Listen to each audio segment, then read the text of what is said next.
Once again मेरे देश ने मुझे डिसअपॉइंट नहीं किया।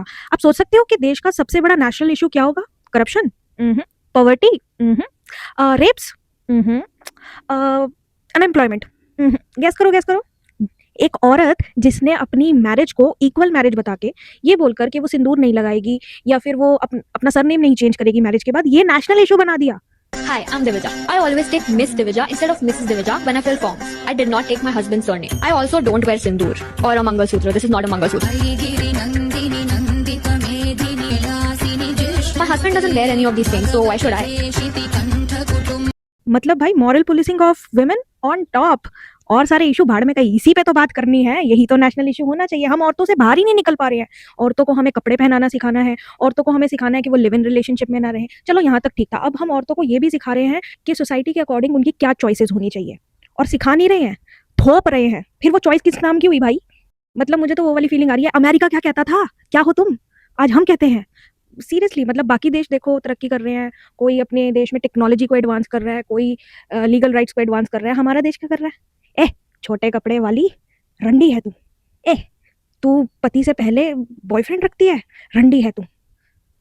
ओ भाई, ओ बस करो यार। भाई देश तो ना ऐसे ही नाम का आज़ाद हुआ था। एक्चुअल में औरतों के लिए 2025 तक देश आज़ाद नहीं है, क्योंकि आज भी दूसरे हमें बता रहे हैं कि हमें कैसे जीना है, हमें शादी के बाद कैसे रहना है, हमें कौन कौन सी चॉइसेस बनानी है। तो फिर घंटा आज़ाद हुआ देश। मुझे जो लड़कियों की हालत है ना, वो उस मीम से रिलेटेड लग रही है, जैसे देश हमारे लिए बिग बॉस हो गया और हम बोल रहे हैं बिग बॉस मुझे हर्ट हो रहा है, बिग बॉस, बिग बॉस मुझे हर्ट हो रहा है। मतलब बेटी पढ़ाओ बेटी बचाओ तो सीख लिया सबने, पर बेटी के पढ़ने के बाद जो उसकी चॉइसेस होंगी उनको अपनाना भी तो सिखाओ देश को। जो सनातन और कल्चरल वैल्यूज को लेके आना चाहता है, तो भाई मैं बता दूं कि सनातन तो कहता है कि लड़कियों को सेफ रखना है, रेप नहीं होना चाहिए, छेड़छाड़ नहीं होनी चाहिए, हो रही है। सनातन तो कहता है कि लड़कियों को जलाओ मत, जला रहे हो तुम, ठीक है। सनातन तो कहता है कि नारी सम्मान सबसे ऊपर है, कहाँ हो रहा है नारी सम्मान? हर दूसरी लड़की के कमेंट सेक्शन में रंडी रंडी बोला जा रहा है सनातन के ठेकेदारों के द्वारा। तो कौन सा कल्चर फॉलो कर रहे हो भाई? कल्चर क्या वन साइडेड है, सिर्फ औरतें ही फॉलो करेंगी? हाँ, मतलब हिपोक्रेसी एट इट्स पीक यार। कि आदमी की शादी होती है तो आदमी मिस्टर से क्या बनता है? मिस्टर।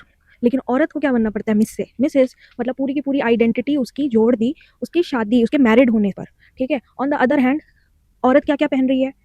सिंदूर, मंगलसूत्र, चूड़ियाँ, बिंदी, वॉट एवर, राइट। एंड आदमी क्या पहन रहा है? शादी से पहले भी और शादी के बाद भी सेम। मैं बताऊँ मैरिड आदमी क्या कर रहा है?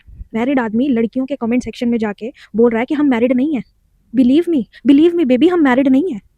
बाकी thank you to Divija di, awkward goat. आप ये इशू लेके आए, हमें तो पता ही नहीं था कि हमारी ये चॉइसेस भी नेशनल इशू बन सकती हैं। Thank you so much.